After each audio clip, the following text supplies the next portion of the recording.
Halo semuanya, selamat datang di channel kita. Hari ini kita akan bahas topik yang sangat menarik dan penting, yaitu tantangan yang dihadapi para developer dalam membangun perumahan subsidi. Kenapa sih perumahan subsidi ini penting? Karena ini adalah salah satu solusi untuk mengatasi masalah backlog perumahan di Indonesia. Nah, apa saja sih tantangannya dan bagaimana cara para developer mengatasinya? Yuk kita simak sama-sama.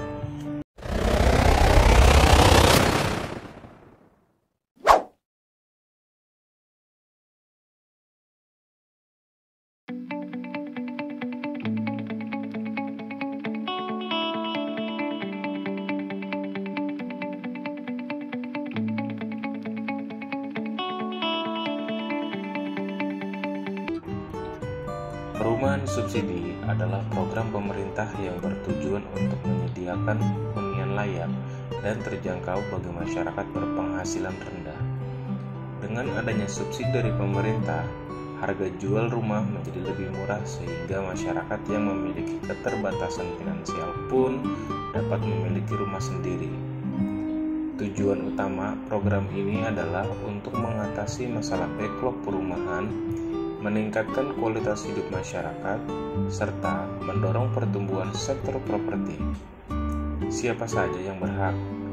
Umumnya, persyaratannya adalah warga negara Indonesia belum pernah memiliki rumah, berpenghasilan sesuai batas yang ditetapkan, dan memenuhi persyaratan lainnya yang ditentukan oleh bank penyalur KPR subsidi.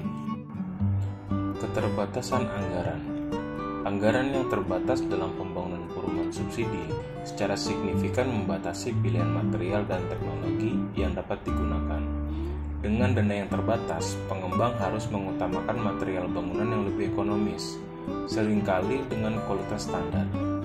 Pilihan teknologi konstruksi juga menjadi lebih terbatas, cenderung pada metode yang sederhana dan tidak terlalu kompleks. Hal ini bertujuan untuk menekan biaya pembangunan sehingga harga jual rumah subsidi dapat tetap terjangkau bagi masyarakat berpenghasilan rendah. Namun, pembatasan ini juga dapat berdampak pada kualitas bangunan jangka panjang dan fitur-fitur tambahan yang mungkin diinginkan oleh penghuni.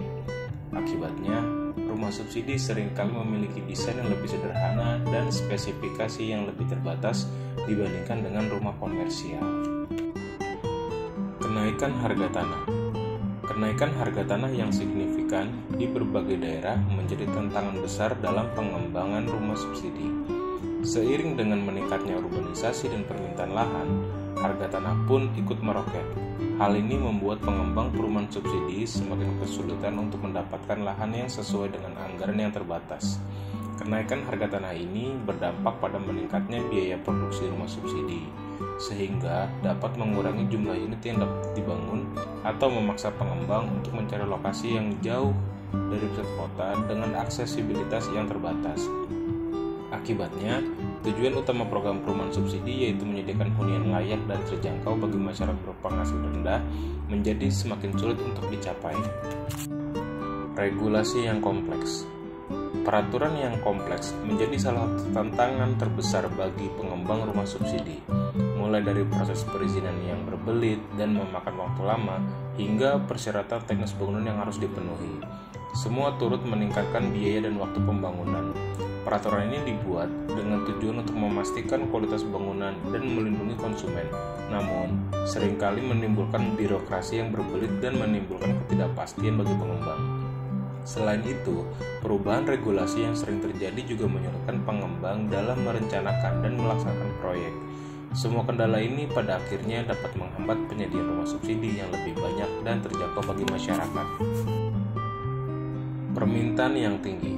Permintaan tanah rumah subsidi di Indonesia terus meningkat tajam, didorong oleh pertumbuhan penduduk, urbanisasi, dan terbatasnya kemampuan masyarakat berpenghasilan rendah untuk membeli rumah komersial. Sayangnya, tingginya permintaan ini menjadi tantangan tersendiri. Kesenjangan antara rumah subsidi yang tersedia dengan jumlah permintaan yang sangat besar membuat banyak masyarakat kesulitan mendapatkan hunian. Persaingan yang ketat antara calon pembeli seringkali memicu praktik-praktik yang tidak sehat, seperti pemungutan liar ataupun manipulasi data. Selain itu, tingginya permintaan juga dapat menyebabkan pengembangan rumah subsidi yang terburu-buru, sehingga berpotensi mengabaikan kualitas dan standar bangunan yang telah ditetapkan. Optimasi desain. Untuk mengoptimalkan desain rumah subsidi agar lebih efisien dan hemat biaya, pengembang umumnya menerapkan beberapa strategi. Pertama, mereka memilih desain yang sederhana dan minimalis, menghindari ornamen atau detail yang rumit. Kedua, penggunaan material bangunan dipilih yang berkualitas namun tetap ekonomis. Selain itu, tata letak ruangan dirancang seefisien mungkin agar memaksimalkan penggunaan setiap sudut. Pengembang juga seringkali menggunakan teknologi konstruksi yang modern untuk mempercepat proses pembangunan dan mengurangi biaya tenaga kerja.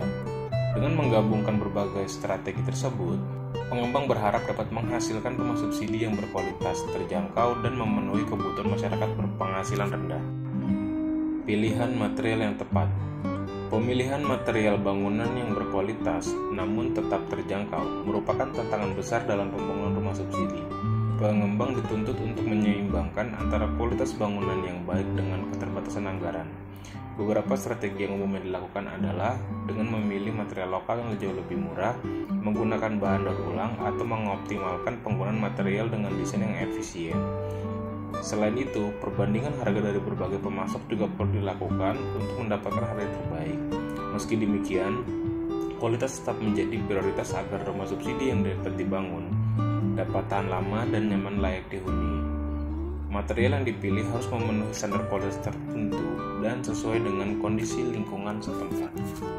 Inovasi teknologi. Penerapan teknologi terbaru dalam pembangunan rumah subsidi dapat meningkatkan efisiensi, kualitas, dan keberlanjutan. Contohnya teknologi konstruksi modular memungkinkan rumah dibangun di pabrik lalu dirakit di lokasi, sehingga mempercepat proses pembangunan dan mengurangi limbah konstruksi.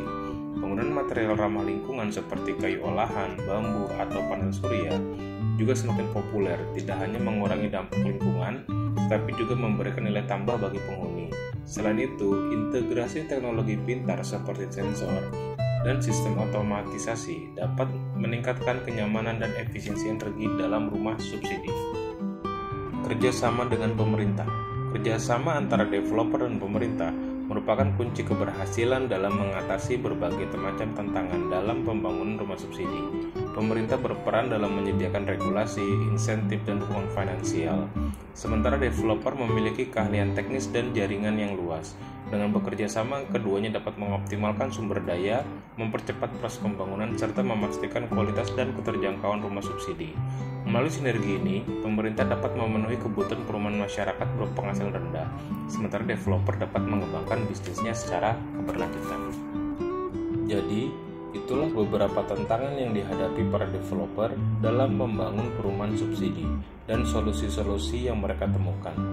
Meskipun ada banyak tantangan, semangat para developer untuk menyediakan rumah yang layak bagi masyarakat berpenghasilan rendah patut kita apresiasi. Semoga video ini bermanfaat bagi Anda semua. Jangan lupa like, komen, dan share video ini ya. Sampai jumpa di video selanjutnya.